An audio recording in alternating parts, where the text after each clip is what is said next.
మత చెప్పి ఈ గండం తప్పించాలి. ఏం జరిగింది?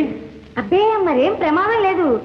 మరి మరి మరి శ్రీవారు మా అమ్మగారిని దర్శించడానికి వీలేదు. రంపసీమ రాజకుమార్తెలు తొలిసారిగా అత్తవారింట్లో అడుగుపెట్టినప్పుడు వ్రతంలో ఉంటారు. ఆ వ్రతం పూర్తయి ఉద్యాపన చేసే వరకు మగవారితో మాట్లాడరు, దర్శనమివ్వరు. భర్తతో కూడానా? వారు పురుషులు కారా? అయితే ఈ వ్రతం ఎన్నాళ్ళు? అబ్బే ఎన్నో నాళ్ళ, పట్టుమని 10 వారాలు అంతే. అంతవరకు శ్రీవారు అంతఃపురంలో అడుగు పెట్టకూడదన్నమాట.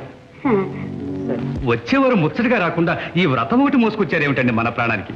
ఈ వ్రతం వాళ్ళ వంశాచారంట. కొత్త పెళ్లి కూతుళ్ళు పాటించక తప్పదట మహాప్రభు. అదే దేనికి అని? దానివల్ల దీర్ఘ సౌమంగళ్యమే కాక సంతాన ప్రాప్తి కూడా ఉంటుందిట.